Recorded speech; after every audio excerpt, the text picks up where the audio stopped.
Today, I'll be demonstrating the deep tendon reflexes. But before anything else, I would like to introduce myself. So I am PT Brain Estepa, your student nurse for today. So, neurological and muscular abnormalities can be detected with a simple clinical test called the Deep Tendon Reflex.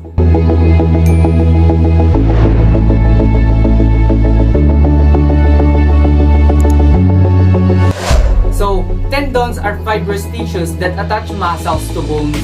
Striking a tendon with a tendon hammer causes the muscle to stretch. So, I have here a neurological reflex hammer. So, this stretch activates the pathway of nerves that supply the muscle and its tendons. So, here's my patient for today, my mother. I'm going to start with the triceps reflex. This predominantly tests C7 in the radial nerve. Have the patient hold out their upper arm at 90 degrees, resting completely in my hand while the lower arm hangs down loosely. Then I can now strike the triceps tendon just proximal to the elbow.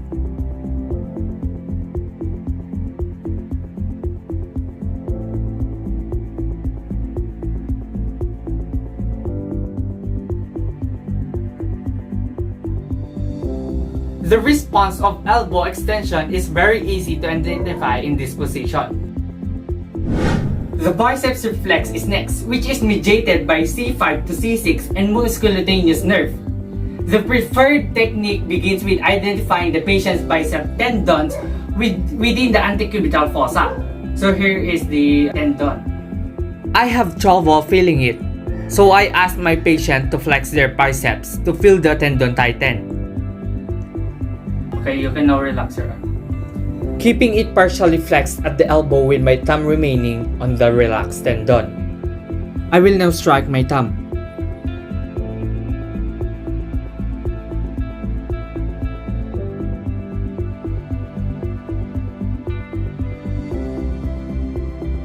This reflex results in flexion of the arm at the elbow.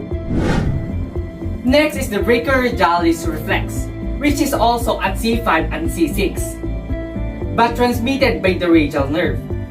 The Brachioradialis runs along the lateral side of the forearm, stretching from the lateral supracondylar ridge of the humerus to just adjacent to the styloid process of the radius. Imagine a spot along the Brachioradialis about 1/3 of the distance between the wrist and the elbow, interposing my fingers just like what I did in the biceps reflex.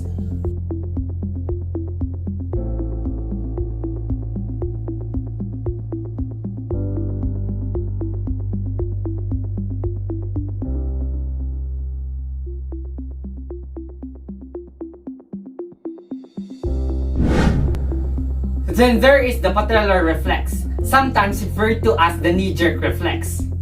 This predominantly tests L3 to L4 in the femoral nerve. With the patient seated and their legs hanging loose, strike the patellar tendon just below the patella.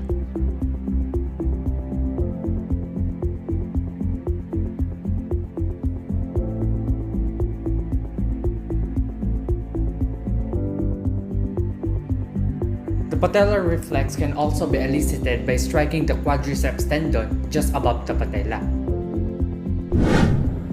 And the last of the 5 main deep tendon reflexes is the ankle reflex, also known as the Achilles reflex. This predominantly tests S1 in the tibial nerve. Hold the foot in mild dorsiflexion to stretch the Achilles tendon, and then swing the hammer forward to strike the tendon, resulting in plantar flexion, which will be able to feel in addition to seeing.